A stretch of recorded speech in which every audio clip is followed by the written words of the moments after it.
podcast focused on trends shaping the future of manufacturing. I'm Alexandria Burek, your host, here with A.W. Schultz, two thought leaders with a passion for people and manufacturing. Today and every episode, we are diving deep into the advancements, sustainable practices, and dynamic changes transforming how we produce everything. And now welcome Alexandria Burek and A.W. Schultz. Hello, everyone. Welcome to Factory of the Future. I'm here with A.W. Schultz. I'm Alexandria Burek. And today we're going to be talking about dark factories. So in typical fashion, as A.W. is furiously reading articles and studies and case studies and doing all of his wonderful research, he came across some interesting details on dark factories. And this is something we've been talking about in a very roundabout way on the show. So we figured today we'd get right into the heart of it. So A.W., go ahead, open us up. Okay, thanks, Alexandra. And the concept, I'm not going to say it's a new concept, but it's primarily based on China. That's where my research came out of. And having, in preparation for this call, I had done a little more deep dive into it. And a lot of times these dark factories, so the concept is that these factories run in such automation that they don't need lights anymore. It's more of a theory-based thing. I don't know if they actually shut off all the lights, but the idea is that you could, meaning that there's minimal staffing to run these things. And the research that I had done was primarily looking at electronics or home appliances that they assemble, and then in the foods industry, but also certainly in China, the automotive industry, especially in the EV, is becoming very, very prevalent. Mainly because China is facing some where the labor used to be relatively affordable. The expenses have gone up to be more competitive, and automation has been the way they've answered to it. So, I mean, when you talk about Industry 4.0, I was thinking about this call. It's you wouldn't call it Industry 5.0 because it's not really talking about sustainability. Human. Yeah, there's not a lot of human aspects here. Yeah, they're actually getting rid of the humans. But but it is using Internet of Things, digital twins, big data, and they're running the data-driven decisions. And what was interesting is that it's kind of a paradigm shift from where you'd had your factory workers. Now they have what would be like technicians or engineers that do the maintenance on the equipment that supplies them. And the idea is that they can go for weeks or months without having interactions from humans. And it's kind of an interesting concept. And it's, like I said, primarily came around in the China market where the term dark factory is. But if you do any kind of search on there's several articles that you can find about dark factories. But what they had in this literature in this study was 3 cases that they talked about smart factories or dark factories. And one is hair industries, and they make appliances. Another one was a heavy industrial manufacturer, and the other one was another appliance manufacturer that they have been making what they discerned their output has increased by what they said 8 or 12%, and the energy consumption has come down like 15%. So it's been some returns on that. That seems interesting. Can I just pause for 1 second? So the production only increased by 8 to 12%. I would have expected it to like double or 50% improvement in output or something. And I would have expected a larger energy requirement. So I guess I don't want to steal too much of your thunder, but maybe two points of observation in talking about this study that maybe we could come back to. And then also, if there was any reasoning as to why energy production went down versus up. I don't know what anybody else in the audience might have been thinking as you shared that, but that gave me like a real surprise and pause because I would have expected with so much more animation to the point where people aren't being used to make goods that there would be more energy usage and consumption. So, Well, yeah, to your point, they are making it more efficient. So there's the idea of less wasted energy. yep. And what I don't know is if they're meeting their demands from output. So that could be playing a part in it. But in the articles that I read, they also said that it's still theory based, and there's still a lot more research that goes into this. So Okay. that could also drive it. And but there's a shift in what the way you call the maturity model, what they have, and a lot of it Hmm. goes back into the management staff on it. So what they highlighted is, you start with there's like four maturity models that Yep. they mention. One is your conventional manufacturing. That's kind of what we all, we talk about, applying operations with digital technologies. And then Yep. you got your smart factories, which is digitalization and automation. And then they had another one that's called highly automated factories, which is, minimal humans and advanced automation. And then what they call the dark factory, which is fully unmanned operation relying on intelligent systems. And while it's still kind of in the theory-based mode, because it brings a different perspective to where it can come from. And what they mentioned is that you have to make a different mindset as far as the challenges go, because you can't define on short-term results. It's a long-term investment. And I also Hmm. imagine that these dark factories have to be somewhat agile, so they have a lot of flexibility that they can meet the demands of what they're doing, especially if they're doing appliances. Because I mean, as you and I know, that kind of finished product is always changing and evolving and Yeah. improving. But from the managerial directions, they are saying, they had to restructure and change kind of the platforms on it. So there was less, we'll say, middle managers, but more. There's less middle Skilled, managers. Yeah. skilled, advanced, like engineer types, problem solvers, people who are configuring the machinery to adapt to the different types of manufacturing and product evolutions. Yes. And Yeah. there's also It's the governance that has to go into integrating that Internet of Things and AI, yeah. with data security.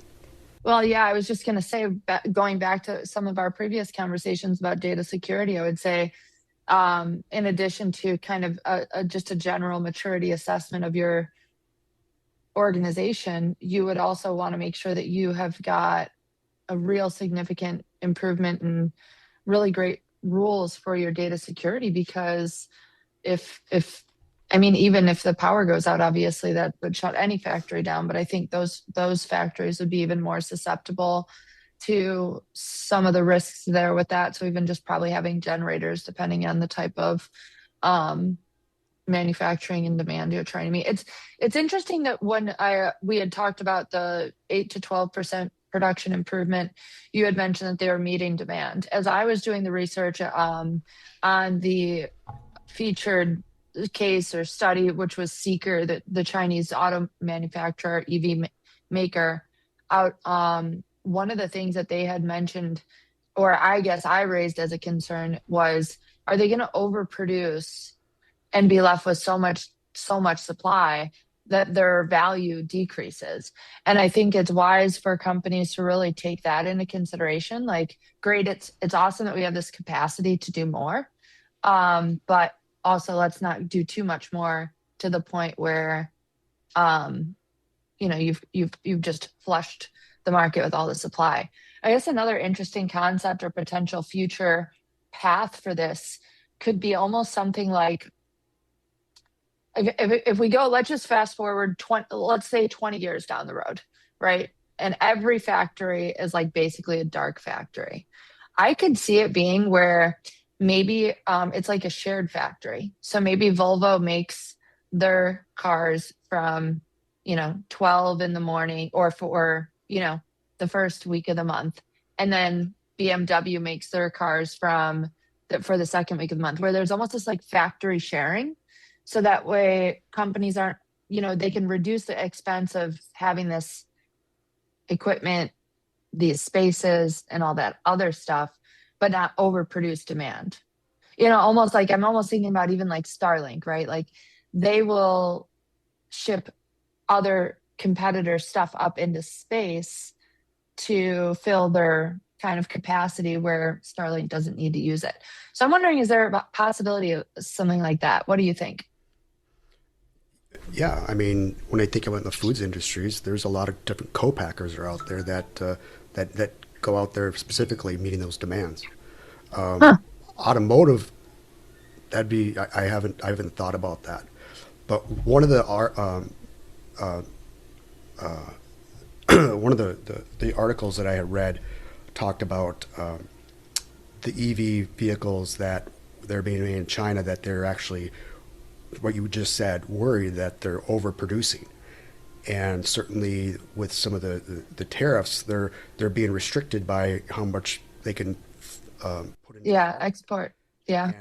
And China's the one who is the leading manufacturer in the world, representing about 30% of all manufacturing, and they're also the leading EV car producer in the world.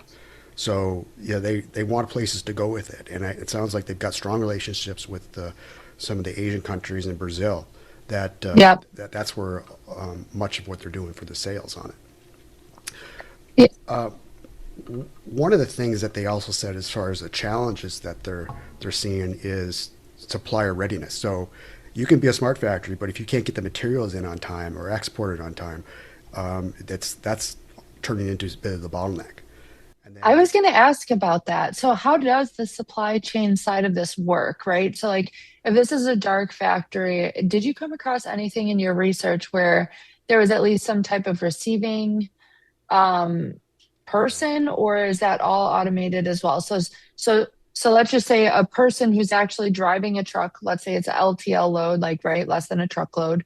So they deliver a pallet of whatever for whatever inventory. So then the automated what picks it up and logs that inventory. yeah, they didn't discuss that. It was just mainly just the manufacturing process they talked about. You got Yeah. to imagine those things, those people are still in place. Um, but I mean, that's kind of the evolution of it. But I mean, you think about it, you could probably pretty much have like a nice forklift that has some ability to scan. And maybe it's even almost like some of those early iterations of um, robots where there's a person who's operating that forklift remotely for specific delivery period, right? Like taking the inventory and making sure quality looks good, and then from video, right? And then remote controlling that forklift to the inventory section or whatever, and then it's kind of logged, and then from then it's just like a weight or piece count situation. yeah, yeah. I mean, that's been around for quite a few years. I remember when I was working for the PepsiCo, we had robotics that they'd blow mold the the bottles, and then they'd have an underground a roadway from the blow plant to the bottling plant, and it was just being taken by robots. And this was Oh, 10, that's 12 cool. years ago. Yeah, it was pretty cool. That's really cool. But I don't know how the scanning would work. And there's when I see trucks coming in, Yeah, I always see the guy holding the paperwork and the other guy I with the know. That's paperwork why. typing Yeah, everything in. But yeah. to From your like, point, scanning. yeah, scanning. I mean, it would feel like it has to scan. And I mean, I think there are so many different, regardless of what mode of transport and what your transportation situation is, there's so many different technologies out there that you can use to probably also automate that. But I really would be interested to know how that part fits into the manufacturing piece, and how they marry up those two kind of experiences and actions. Yeah, no, those are great questions. Yeah. What else do you have for us? The well, the case studies I'd mentioned on it in this, I mentioned the three examples. But for the most part, I think this is a topic we want to maybe bring back again at some time when we have a little more answers to some of the questions you had. Yeah. But I think I think it's interesting to talk about because I mean, in the U.S., it's not really a term that it's come around that often. I found it in just my research onto it, and you and I knew right away what it meant. Yeah. The concept of it is just like lights out, and Yeah. it's complete automation. But that's China's look on dark factories. Well, I met someone over the weekend and it was a serendipitous timing. And he had said he has actually toured a dark factory in like the US. And he's like, it's been like that for years. Like, he's like, one engineer runs it. That's it. There's nobody else involved in the entire factory operation. So I think that's pretty interesting. And yeah, I love the idea of maybe revisiting this and then just taking kind of dark factories from a supply chain point of view and seeing what we could come up with to answer some of these questions at a later time. I think they're great questions, and if anybody Yeah. listeners know of an Yeah. example of a dark factory in the U.S., I'd certainly like to look them up and see Yeah. see how it operates. Maybe we can get somebody on the show. That would be cool. That'd be cool. Well, AW, are we clocking out? We are clocking out like finished goods. Thank you. We're out. This is Factory of the Future, and we are out of here like finished goods. Stay tuned for our next episode of Factory of the Future, where we're exploring groundbreaking techniques and behaviors that are reshaping industrial landscapes. Don't forget to subscribe and leave us a review and help others discover the cutting-edge insights transforming manufacturing as we know it.